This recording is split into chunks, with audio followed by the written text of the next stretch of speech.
Assalamualaikum warahmatullahi wabarakatuh. Salam sejahtera bagi kita semua. Kami dari kelompok 3 ingin menjelaskan mengenai pengukuran kinerja di pemerintahan serta sistem reward dan punishment. Berikut anggota dari kelompok kami.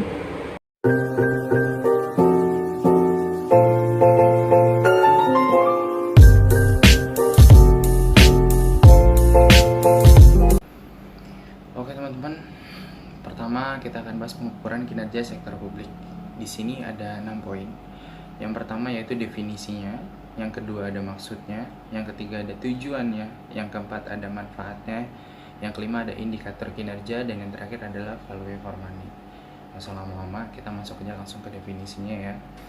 Definisi pengukuran kinerja organisasi sektor publik yaitu adalah suatu sistem yang bertujuan untuk membantu manajer publik menilai pencapaian suatu strategi melalui alat ukur finansial dan non-finansial. Kemudian, sistem pengukuran kinerja dapat dijadikan sebagai alat pengendalian organisasi karena pengukuran kinerja diperkuat dengan menetapkan reward dan punishment. Jadi definisi pengukuran kinerja organisasi sektor publik sendiri itu benar-benar membantu seorang manajer publik dalam mencapai semua yang sudah direncanakan olehnya, seperti itu. Kemudian kita masuk ke poin kedua, yaitu ada maksud dilakukannya pengukuran kinerja sektor publik. Ada 3 poin di dalam maksud dilakukannya pengukuran kinerja sektor publik, teman-teman. Jadi poin yang pertama yaitu membantu memperbaiki kinerja pemerintah. Yang kedua, pengalokasian sumber daya dan pembuatan keputusan. Dan yang terakhir, yang ketiga, mewujudkan pertanggungjawaban publik dan memperbaiki komunikasi kelembagaan. Nah, itu maksudnya teman-teman. Jadi kita langsung masuk ke poin yang ketiga, yaitu tujuannya. Jadi banyak banget sih yang nanya pastinya ya, tujuannya untuk apa sih? Nah, seperti itu. Ada 4 poin di dalam tujuan, yaitu yang pertama, untuk mengkomunikasikan strategi secara lebih baik, top down and bottom up. Kemudian yang kedua, untuk mengukur kinerja finansial dan non-finansial secara berimbang. Yang ketiga, untuk mengakomodasi pemahaman kepentingan manajer level menengah dan bawah serta motivasi untuk mencapai goal congruence. Dan di dalam tujuan yang terakhir poinnya adalah sebagai alat untuk mencapai kepuasan berdasarkan pendekatan individual dan kemampuan kolektif yang rasional. Kemudian kita masuk ke poin keempat, yaitu ada manfaat. Nah, manfaat pengukuran kinerja itu banyak banget ternyata ya. Ada 8 di sini. Kita jelasin satu-satu aja. Yang pertama, sebagai ukuran yang digunakan untuk menilai kinerja manajemen. Yang kedua, memberikan arah untuk mencapai target kinerja yang telah ditetapkan. Yang ketiga, sebagai media monitor, evaluasi, dan koreksi atas pencapaian kinerja. Yang keempat, sebagai dasar untuk memberikan penghargaan dan hukuman secara objektif. Yang kelima, sebagai alat komunikasi antara bawahan dan pimpinan. Yang keenam, mengidentifikasi tingkat kepuasan pelanggan. Yang ketujuh, membantu memahami proses kegiatan instansi pemerintah. Dan yang kedelapan, yaitu memastikan bahwa pengambilan keputusan dilakukan secara objektif. Itu manfaatnya. Udah 4 poin kita bahas nih. Kita masuk poin kelima, teman-teman. Poin kelima yaitu indikator kinerja. Jadi, hal-hal yang diperlukan dalam menentukan indikator kinerja itu ada 5 ya, teman-teman. Nah, yang pertama yaitu sistem perencanaan dan pengendalian. Yang kedua, spesifikasi teknis dan standarisasi. Yang ketiga, kompetensi teknis dan profesionalisme. Yang keempat, mekanisme ekonomi dan mekanisme pasar. Nah, mekanisme ekonomi itu terkait dengan pemberian penghargaan dan hukuman seperti reward and punishment yang bersifat finansial, teman-teman. Sedangkan mekanisme pasar sendiri yaitu menggunakan sumber daya yang menjamin terpenuhinya value for money. Dan yang kelima, yang terakhir yaitu mekanisme sumber daya manusia. Kemudian kita masuk poin terakhir, teman-teman, yaitu value for money. Nah, value for money merupakan konsep pengelolaan organisasi sektor publik yang mendasar pada 3 elemen utama, yaitu ada ekonomi, ada efisien, dan ada efektivitas. Berarti ada 3 poin di dalam value for money, teman-teman.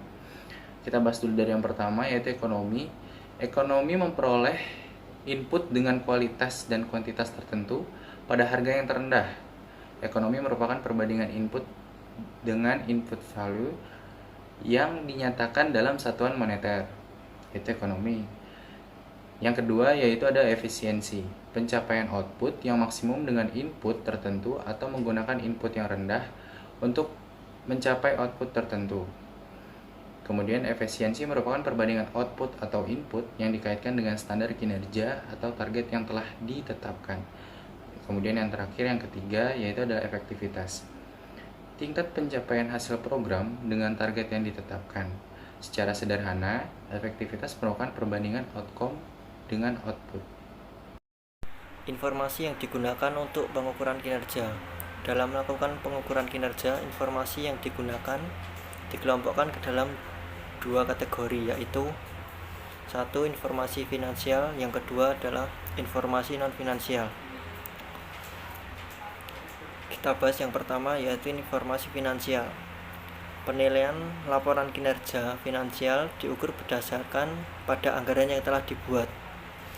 Analisis varian secara garis besar berfokus pada A. Varian pendapatan atau revenue varian, B. Varian belanja investasi atau modal atau expenditure varian, yang terbagi atas dua, yaitu varian belanja rutin dan varian belanja investasi atau modal. Setelah dilakukan analisis varian, maka dilakukan identifikasi sumber penyebab terjadinya varian dengan menelusuri varian tersebut hingga level manajemen yang paling bawah. Kedua, informasi non-finansial.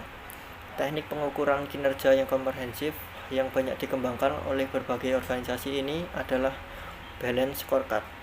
Pengukuran dengan metode balance scorecard melibatkan 4 aspek, yaitu yang pertama, perspektif finansial atau financial perspective. Yang kedua, perspektif kepuasan pelanggan atau customer perspective. Yang ketiga, perspektif efisiensi proses internal atau internal proses efisiensi. Yang keempat, yang terakhir, yaitu perspektif pembelajaran dan pertumbuhan atau learning and growth perspective. Jenis informasi non-finansial dapat dinyatakan dalam bentuk variabel kunci. Variabel kunci adalah variabel yang mengidentifikasikan faktor-faktor yang menjadi sebab kesuksesan organisasi. Jika terjadi perubahan yang tidak diinginkan, maka variabel ini harus segera disesuaikan.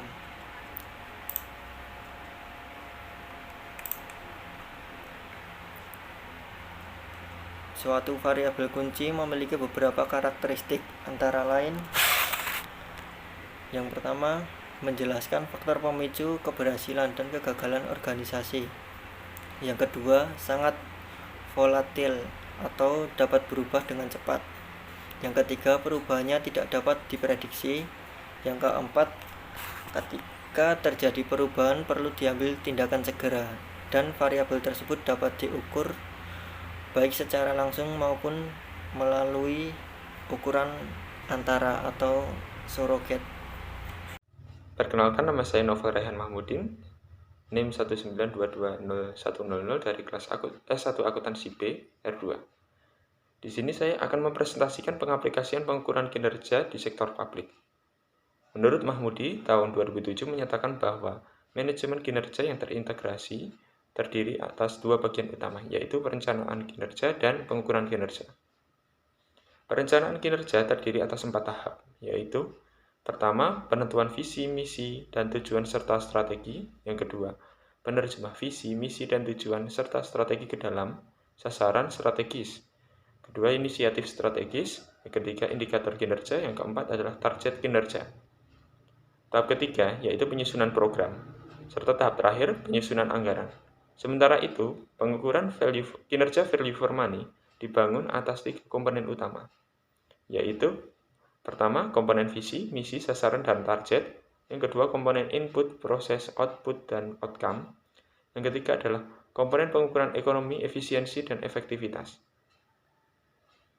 Sejak dikeluarkannya UU Nomor 17 Tahun 2013 tentang Keuangan Negara, terjadi perubahan mendasar pada sistem penganggaran di Indonesia, yaitu diterapkannya penganggaran terpadu, penganggaran berbasis kinerja, dan penganggaran dengan perspektif jangka menengah. Pada tahun 2005, terbitlah PP Nomor 58 Tahun 2005 tentang pengelolaan keuangan daerah yang kemudian diikuti dengan Permendagri Nomor 13 Tahun 2006. Permendagri nomor 59 tahun 2007 tentang Pedoman Pengelolaan Keuangan Daerah. Menurut PP nomor 58 tahun 2005, pasal 38 ayat 2, dinyatakan bahwa penyusunan anggaran berdasarkan prestasi kerja dilakukan berdasarkan capaian kinerja, indikator kinerja, analisis standar belanja atau ASB, standar satuan harga, dan standar pelayanan minimal atau SPM. Di antara komponen-komponen anggaran berbasis kinerja atau APK tersebut, indikator kinerja, ASB, dan SPM merupakan instrumen penganggaran yang terpenting. Menurut Australia-Indonesia Partnership tahun 2008, skema keterkaitan instrumen-instrumen dalam sistem APK dapat dilihat pada gambar di bawah ini.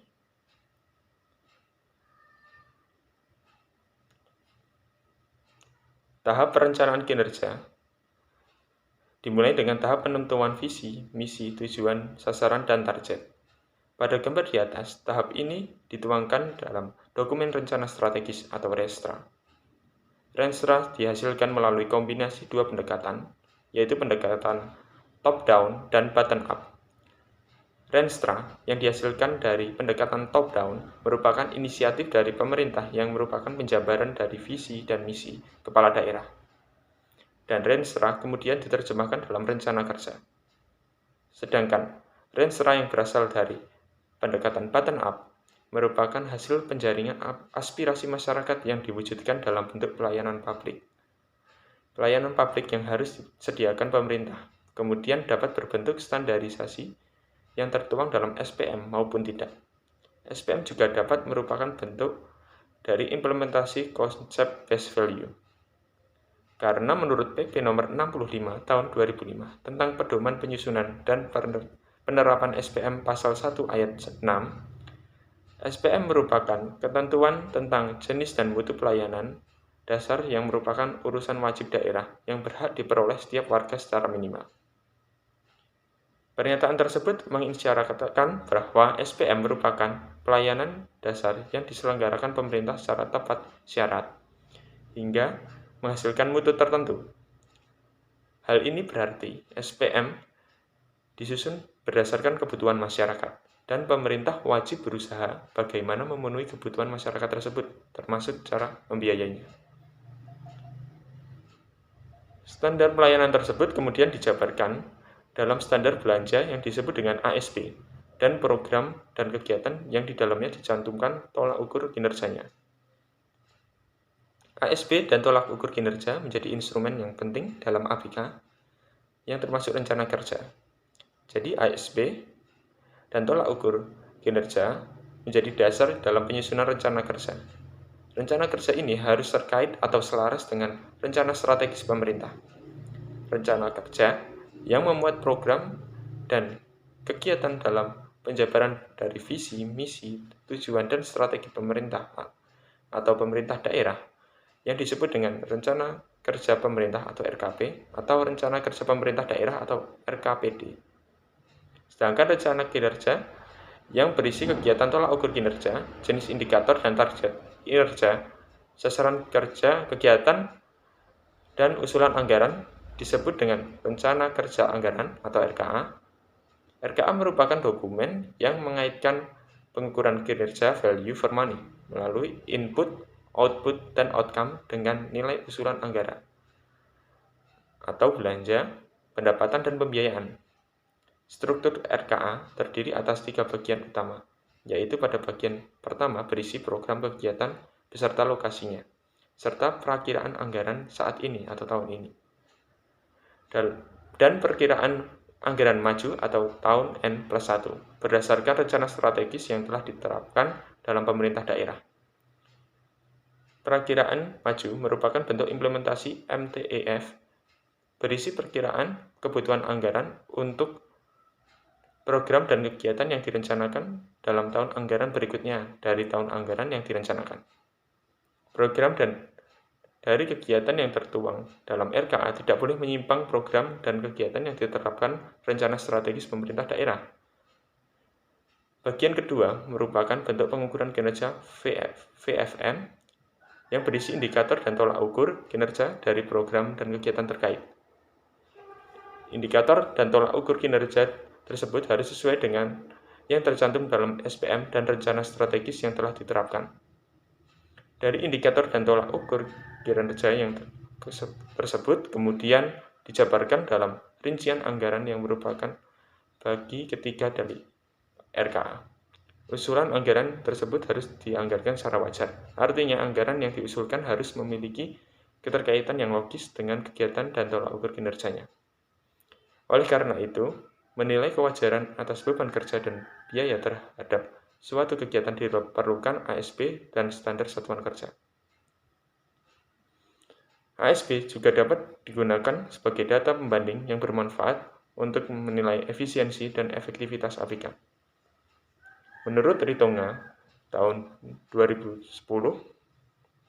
menjelaskan bahwa dengan adanya data pembanding memungkinkan untuk nilai apakah program dan kegiatan direncanakan secara efisien dan lebih efektif dibandingkan dengan data pembanding tersebut atau program dan kegiatan yang sama di tahun sebelumnya. Suatu program atau kegiatan dikatakan semakin efisien untuk mencapai output tertentu diperlukan biaya yang lebih rendah dibandingkan dengan data dasar atau benchmark. Dengan biaya tertentu akan diperoleh output yang lebih besar data dan sebaliknya. Efektivitas dapat dilihat dengan membandingkan rencana output terhadap rencana hasil. Jika dengan rencana output tertentu akan mampu dicapai dengan hasil yang lebih besar atau target hasil tertentu akan dicapai dengan output yang lebih kecil dibandingkan dengan data dasar, maka program dan kegiatan tersebut dinyatakan semakin efektif. Implementasi pengukuran kinerja di pemerintah. Menurut Peraturan Menteri Pemberdayaan Aparatur Negara dan Reformasi Birokrasi Nomor 53 Tahun 2014, tentang petunjuk teknis perjanjian kinerja, pelaporan kinerja, dan tata cara review atas laporan kinerja instansi pemerintah. Pengukuran kinerja instansi pemerintah dilakukan dengan membandingkan antara kinerja yang seharusnya terjadi dengan kinerja yang diharapkan. Pengukuran kinerja ini dilakukan secara berkala dan tahunan. Pengukuran dan perbandingan kinerja dalam laporan kinerja harus cukup menggambarkan posisi kinerja instansi pemerintah. Balance Scorecard merupakan pengembangan dari cara pengukuran keberhasilan organisasi atau perusahaan dengan cara mengintegrasikan beberapa teknik pengukuran atau penilaian kinerja yang terpisah-pisah yang terdiri atas 4 perspektif. 4 perspektif Balance Scorecard meliputi perspektif keuangan, perspektif pelanggan, perspektif proses bisnis internal, serta perspektif pembelajaran dan pertumbuhan. Perbedaan yang paling nampak antara Balance Scorecard untuk sektor swasta dan Balance Scorecard untuk sektor publik adalah pada posisi perspektif pelanggan yang diletakkan paling atas dalam Balance Scorecard sektor publik. Hal tersebut dikarenakan tujuan akhir dari kegiatan penyelenggaraan pemerintahan adalah kepuasan masyarakat, maka perspektif pelangganlah yang diletakkan pada perspektif paling atas sebagai tujuannya. Perspektif keuangan. Kinerja keuangan diukur menggunakan pendekatan value for money dengan menganalisis efisiensi dan efektivitas anggaran sebagai berikut. Ekonomis. Yang pertama itu ekonomis. Ekonomis merupakan perbandingan input value yang dinyatakan dalam satuan moneter. Untuk menghitung tingkat ekonomis dapat rumusnya itu adalah sebagai berikut. Ekonomis sama dengan anggaran belanja dibagi dengan realisasi anggaran kemudian dikali dengan 100%. Untuk kriteria ekonomisnya itu jika lebih dari 100% itu skalanya 5 atau sangat ekonomis, kemudian 90% sampai 100% itu skala 4, keterangannya itu ekonomis, kemudian 80% sampai 90% itu skala 3, cukup ekonomis, dan 60% sampai 80% itu skala 2, kurang ekonomis, yang terakhir itu kurang dari 60%, nah skalanya itu 1, kategorinya tidak ekonomis. Kemudian yang kedua itu efisiensi. Efisiensi sendiri itu adalah perbandingan antara output atau input yang berkaitan dengan standar kinerja atau target yang telah ditetapkan. Untuk menghitungnya, itu rumusnya efisiensi sama dengan realisasi belanja dibagi dengan realisasi pendapatan kemudian dikali 100%. Nah, untuk kriteria efisien ini berbanding dengan kriteria ekonomis, di mana lebih dari 100% itu skalanya 1, yaitu tidak efisien. Kemudian 90% sampai 100% itu skalanya 2, kurang efisien. 80% sampai 90% itu skala 3, cukup efisien. Kemudian 60% sampai 80% itu dengan skala 4, kategorinya efisien. Kemudian yang terakhir kurang dari 60% itu skalanya 5, sangat efisien. Yang ketiga, efektivitas. Nah, efektivitas sendiri merupakan perbandingan outcome dengan output. Untuk menghitungnya, caranya itu efektivitas sama dengan realisasi pendapatan PAT dibagi dengan target penerimaan PAT dikali dengan 100%.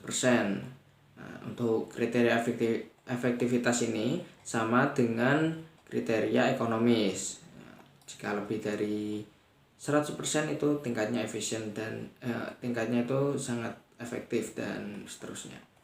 Kemudian perspektif pelanggan. Pengukuran kinerja pada perspektif ini digunakan untuk mengetahui bagaimana respon pelanggan terhadap pelayanan yang diberikan oleh instansi pemerintah. Kualitas layanan jasa dapat dievaluasi dengan dimensi-dimensi karakteristik jasa. Yang ketiga, perspektif proses bisnis internal. Perspektif proses bisnis internal digunakan untuk memberikan gambaran kinerja untuk mendukung pelaksanaan program dan kegiatan yang meliputi sarana prasarana kantor, ketersediaan SDM, serta tata cara proses pelaksanaan kegiatan dalam mencapai visi misi organisasi. Perspektif proses bisnis internal terdapat 3 dimensi, yaitu dimensi fasilitas, dimensi sumber daya manusia, dan dimensi proses. Dimensi fasilitas merupakan pengukuran kinerja dari sarana dan prasarana yang tersedia untuk melaksanakan program dan kegiatan. Dimensi sumber daya manusia merupakan pengukuran kinerja yang perspektif proses bisnis internal yang mencakup ketersediaan SDM atau sumber daya manusia yang dimiliki oleh instansi yang terkait jumlah dan spesialisasinya. Sedangkan dimensi proses merupakan pengukuran kinerja untuk mendapatkan gambaran tentang kesesuaian pelaksanaan program dan kegiatan terkait kesesuaian antara perencanaan dan pencapaiannya. Sekarang yang keempat, perspektif pembelajaran dan pertumbuhan. Perspektif ini terdapat 2 dimensi pengukuran, yaitu dimensi kemampuan dan dimensi motivasi. Dimensi kemampuan sendiri itu merupakan pengukuran kualitas kinerja yang meliputi tingkat kepuasan pegawai terhadap kebijakan instansi terkait upaya meningkatkan pengetahuan dan kemampuan pegawai guna mendukung peningkatan kinerja organisasi. Sedangkan dimensi motivasi merupakan pengukuran kualitas kinerja terkait tingkat kepuasan pegawai terhadap kebijakan instansi dalam meningkatkan motivasi pegawai dalam kinerja. Contoh pengukuran kinerja pemerintah yang seperti sudah direalisasikan oleh pemerintah Kota Salatiga, yaitu dengan menggunakan aplikasi e-kinerja. Apa sih aplikasi e-kinerja itu? Aplikasi e-kinerja itu merupakan suatu sistem yang digunakan untuk proses pencatatan data aktivitas harian para pegawai negeri sipil di pemerintah kota tersebut, yang mana nantinya setiap data harian yang diinput oleh pegawai negeri tersebut akan divalidasi ataupun diverifikasi oleh atasan langsung maupun sudah by sistem. Nah, manfaat e-kinerja itu apa aja? Manfaatnya yaitu mengukur dan memantau aktivitas harian ataupun kinerja dari tiap PNS tersebut setiap hariannya. Nah, makanya itu akan lebih mudah nih karena sudah by sistem. Nah, kemudian ada sebagai salah satu data acuan pemberian penghasilan tambahan PNS. Nah, kok bisa sih? Ya, karena kan dari sistem tersebut kita bisa melihat progres ataupun kita bisa melihat penilaian dari sistem penilaian dari atasan secara langsung bagaimana kualitas mutu hariannya dari aktivitas pegawai negeri masing-masing. Nah, mungkin nantinya yang progresnya itu baik, nanti akan diberikan penghasilan tambahan ataupun bonus ya.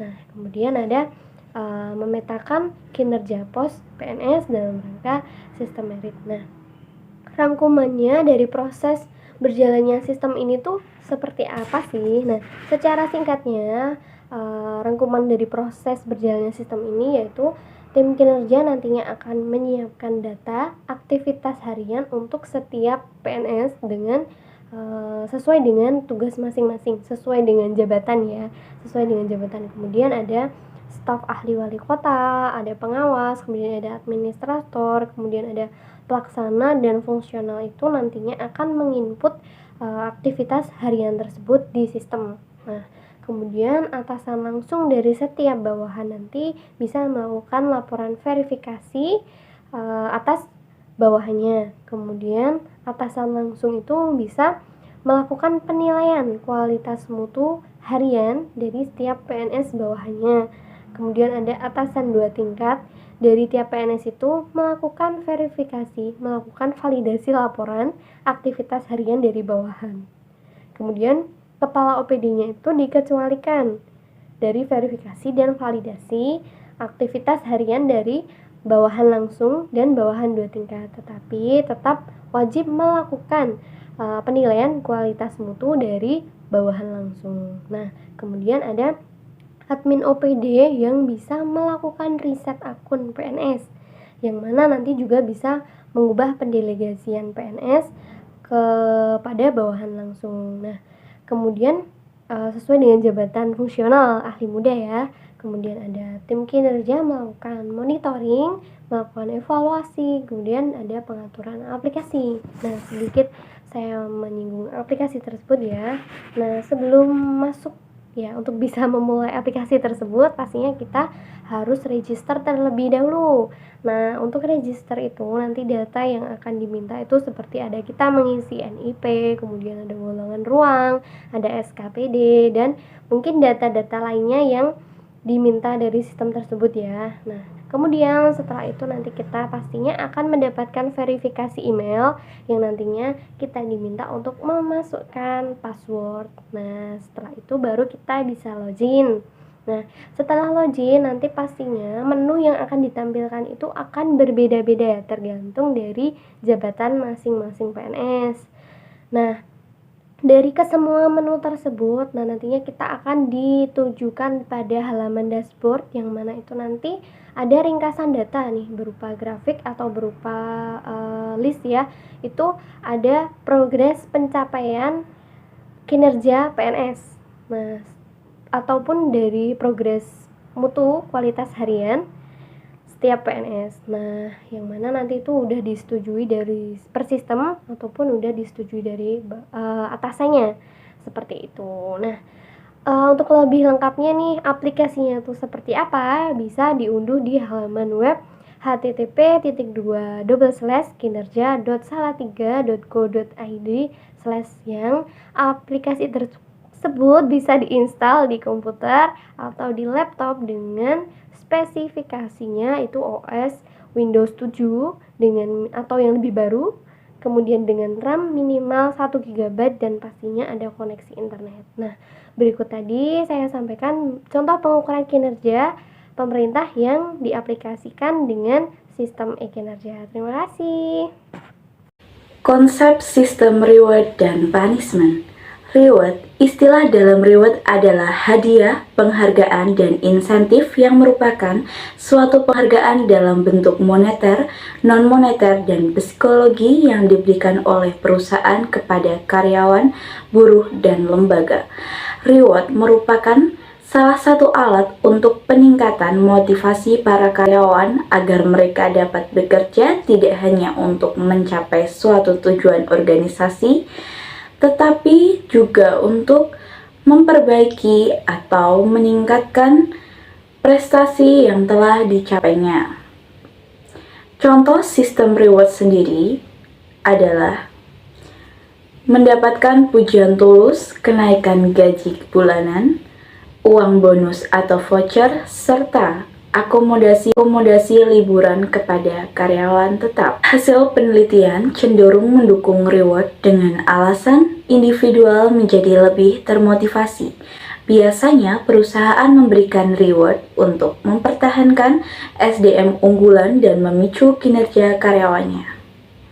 Diharapkan dengan adanya kompensasi atau benefit tersebut bisa menekan angka turnover dalam perusahaan. Dengan kata lain, imbalan tersebut berbalas dengan loyalitas yang diberikan oleh karyawan. Yang selanjutnya adalah punishment. Punishment merupakan kebalikan dari reward.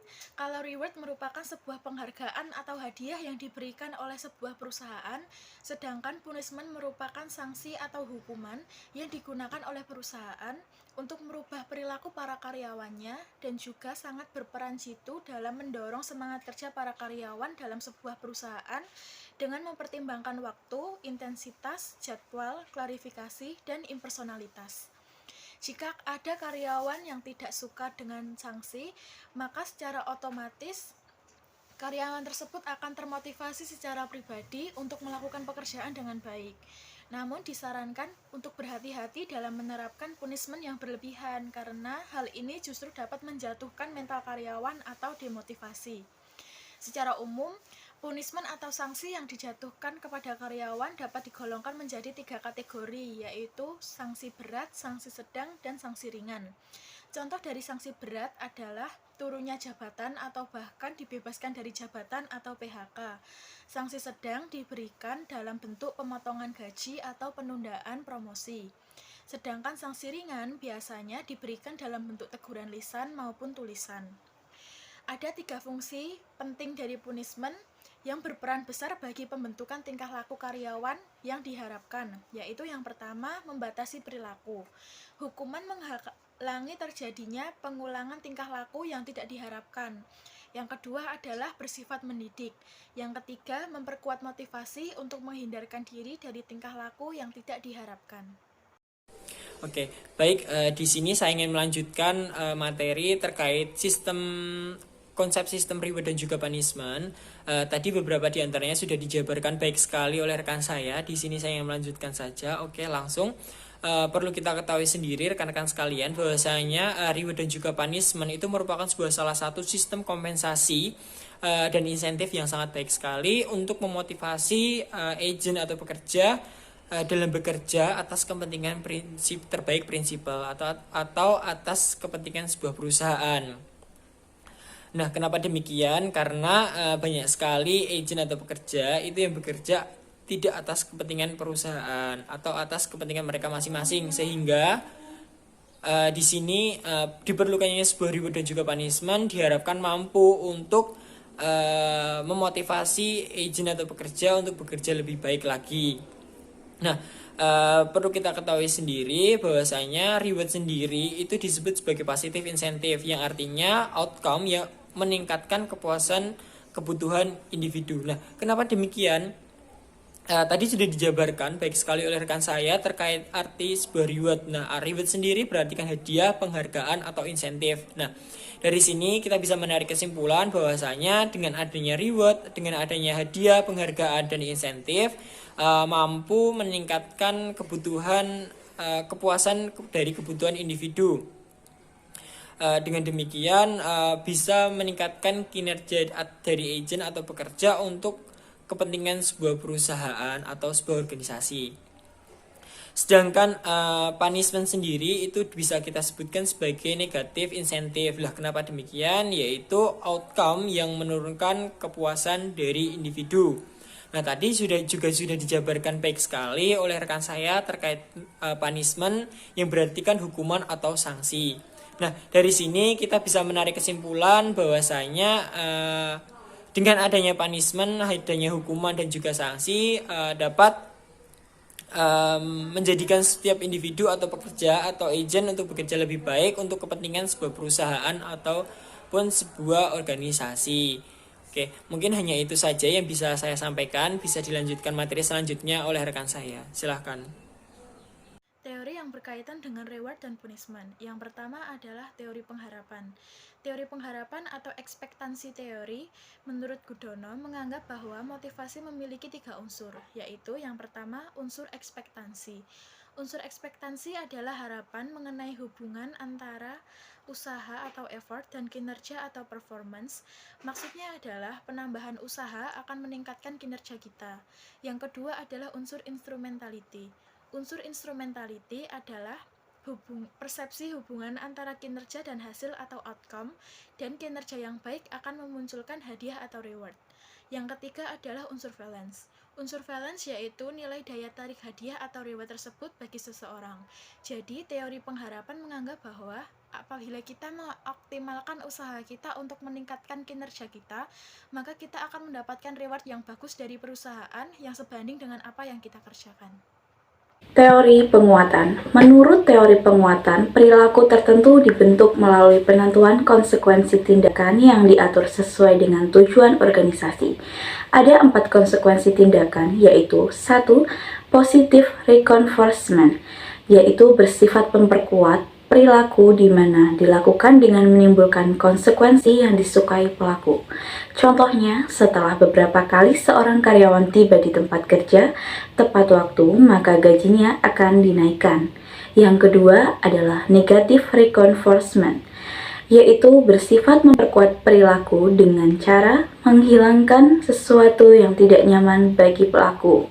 Contohnya, karyawan yang dimutasi ke tempat yang kurang mereka sukai, mereka telah menunjukkan perbuatan dan perilaku kinerja yang baik dan akan dikembalikan ke posisi yang mereka sukai. Ketiga, hukuman atau punishment. Hukuman bersifat melemahkan perilaku tertentu di mana dilakukan dengan memberikan konsekuensi yang tidak enak bagi pelaku. Contohnya, seorang karyawan yang 3 kali terlambat kerja, maka ia akan mendapatkan pekerjaan tambahan. Yang keempat adalah extension. Extension bersifat melemahkan perilaku tertentu dengan cara mengabaikan tindakan perilaku sehingga tidak mengulanginya. Oke, baik. Untuk selanjutnya yaitu terkait teori yang ada dalam sistem punishment dan juga reward. Tadi beberapa sudah diantaranya dijelaskan oleh rekan saya, baik sekali. Saya ingin melanjutkan mengenai teori keagenan. Nah, apa sih yang dimaksud dengan teori keagenan itu? Oke, mari kita simak. Teori keagenan adalah sebuah hubungan atau kontrak antara agent dan juga prinsipal. Nah, di sini saya mengambil para ahli yaitu Jensen dan juga Mackling. Beliau menyebutkan bahwa keagenan adalah rancangan yang menjelaskan hubungan kontentual antara prinsipal dan juga agen-agen, yaitu antara 2 orang atau lebih, bahkan sebuah kelompok ataupun sebuah organisasi. Prinsipal memperkerjakan agent untuk bertindak sesuai dengan kepentingan prinsipal, dan agent mempunyai perbedaan preferensi dan tujuan. Nah, di sini perlu kita ketahui sendiri rekan-rekan sekalian bahwasanya pihak prinsipal ialah pihak yang berhak mengambil keputusan untuk masa depan sebuah perusahaan dan memberi tanggung jawab kepada pihak lain. Nah, pihak lain di sini disebutkan agent. Teori keagenan ini mengasumsikan bahwa semua individu bertindak atas kepentingan mereka sendiri sehingga menimbulkan konflik kepentingan antara prinsipal dan juga agen-agen. Nah, di sini dimaksudkan prinsipal dan agen itu memiliki kepentingan mereka masing-masing. Yang kerap kali kepentingan tersebut itu tidak memiliki kesamaan sama sekali. Nah, alasan konflik kepentingan antara prinsipal dan agen itu akan terus meningkat dikarenakan prinsipal yang jarang atau bahkan tidak pernah melakukan monitoring terhadap kegiatan agen setiap harinya. Sebaliknya, dapat dipastikan agen dapat memiliki banyak informasi penting mengenai kemampuan diri dalam bekerja, lingkungan kerja, bahkan organisasi perusahaan secara keseluruhan. Nah, hal ini dapat memicu terjadinya asimetri informasi atau ketidakseimbangan informasi antara prinsipal dan juga agen-agen dalam sebuah perusahaan atau sebuah organisasi. Nah, di sini agen diharapkan dapat ikut berpartisipasi dalam penyusunan anggaran dan juga memberikan informasi khusus mengenai keadaan unit organisasi. Dengan hal ini meminimalisir agen untuk melakukan asimetri informasi. yang dapat merugikan sebuah perusahaan atau sebuah organisasi. Tapi kemauan diri prinsipal tidak akan selalu sama dengan agent, sehingga hal ini dapat memicu terjadinya konflik. Nah, agent yang cenderung memberikan informasi yang tidak tepat agar anggaran dapat mudah dicapai, sehingga reward yang diberikan sesuai dengan pencapaian anggaran tersebut. Nah, keadaan seperti inilah yang menimbulkan terjadinya budgetary slack. Oke, mungkin hanya itu saja yang bisa saya sampaikan. Mungkin bisa dilanjutkan materi selanjutnya oleh rekan saya. Silahkan. Dalam sistem reward dan punishment, terdapat beberapa perbedaan antara organisasi sektor publik dan organisasi sektor bisnis. Adapun perbedaannya sebagai berikut. Perbedaan ke-1 yaitu mengenai tujuan organisasi. Tujuan organisasi pada sektor publik bukan mengenai pemaksimalan laba. Sedangkan tujuan pada organisasi sektor bisnis mengenai pemaksimalan laba, yang bisa dinilai berdasarkan rasio-rasio yang didapatkan dari laporan keuangan. Apa saja contohnya? Misalnya, rasio return on investment, rasio likuiditas, rasio solvabilitas, rasio rentabilitas, dan rasio keuangan lainnya. Hal tersebut tentunya berbeda dengan penilaian kinerja pada organisasi sektor publik. Mengapa demikian? Karena kinerja organisasi sektor publik tidak bisa dinilai hanya berdasarkan rasio-rasio keuangan. Karena pada dasarnya, organisasi ini tidak ada net profit dan bukan bermotif laba. Perbedaan kedua antara organisasi sektor publik dan organisasi sektor bisnis, yaitu mengenai sifat output yang dihasilkan. Sifat output yang dihasilkan oleh organisasi sektor publik adalah kualitatif, intangible, and indirect. Umumnya, output yang dihasilkan organisasi sektor publik tidak berwujud barang atau produk fisik, melainkan berupa pelayanan. Sifat pelayanan ini cenderung kualitatif, intangible, and indirect, sehingga sulit diukur. Hal tersebut berbeda dengan sebagian besar output yang dihasilkan oleh organisasi sektor bisnis, di mana dalam hal ini merupakan perusahaan manufaktur. Perbedaan yang ketiga yaitu hubungan antara input dan output. Dalam organisasi sektor publik dan bisnis, hubungan antara input dan output tidak mempunyai hubungan secara langsung atau discretionary cost center. Dalam konsep akuntansi pertanggungjawaban, organisasi sektor publik merupakan sebuah entitas yang harus diperlakukan sebagai pusat pertanggungjawaban atau responsibility centers. Karakter input yang terjadi sebagian besar tidak bisa ditelusuri atau dibandingkan secara langsung dengan outputnya, sehingga sifat biaya kebijakan atau discretionary cost. Hal ini menyebabkan sulitnya ditetapkan standar sebagai tolak ukur produktivitas hal tersebutnya, sehingga sifat biaya kebijakan atau discretionary cost. Hal ini menyebabkan sulitnya ditetapkan standar sebagai tolak ukur produktivitas. Hal tersebut berbeda dengan departemen produksi perusahaan manufaktur, yang mana merupakan contoh jenis perusahaan banyak di organisasi sektor bisnis yang merupakan pusat biaya teknik atau engineered cost center. Pusat biaya taktik merupakan tempat pengukuran produktivitas berdasarkan standar tertentu karena bisa ditelusuri atau dibandingkan secara langsung antara input dengan outputnya. Perbedaan yang keempat yaitu organisasi sektor publik tidak beroperasi berdasar market forces, sehingga memerlukan instrumen pengganti mekanisme pasar. Organisasi sektor publik tidak beroperasi sebagaimana pasar persaingan sempurna, sehingga tidak semua output yang dihasilkan tersedia di pasar secara bersaing. Oleh karena itu, tidak ada pembanding independen dalam mengukur kinerja, sehingga diperlukan instrumen pengganti mekanisme. Hal tersebut berbeda dengan mayoritas organisasi sektor bisnis yang mempunyai perbandingan independen. Perbedaan yang kelima yaitu hubungan dengan kepuasan pelanggan. Kepuasan pelanggan yang dimaksud oleh organisasi sektor publik lebih luas daripada kepuasan pelanggan yang dimaksud oleh organisasi sektor bisnis. Karena kepuasan pelanggan yang diperhatikan oleh organisasi sektor publik adalah kepuasan masyarakat. Organisasi sektor publik menyediakan jasa pelayanan bagi masyarakat yang sangat heterogen. Mengukur kepuasan masyarakat yang mempunyai kebutuhan dan harapan yang beraneka ragam tidaklah mudah dilakukan. Oke, jadi kesimpulannya adalah sistem pengukuran kinerja sektor publik adalah suatu sistem yang bertujuan untuk membantu manajer publik menilai pencapaian suatu strategi melalui alat ukur finansial dan non-finansial. Sistem pengukuran kinerja dapat dijadikan alat pengendalian organisasi karena pengukuran kinerja diperkuat dengan menetapkan reward and punishment system.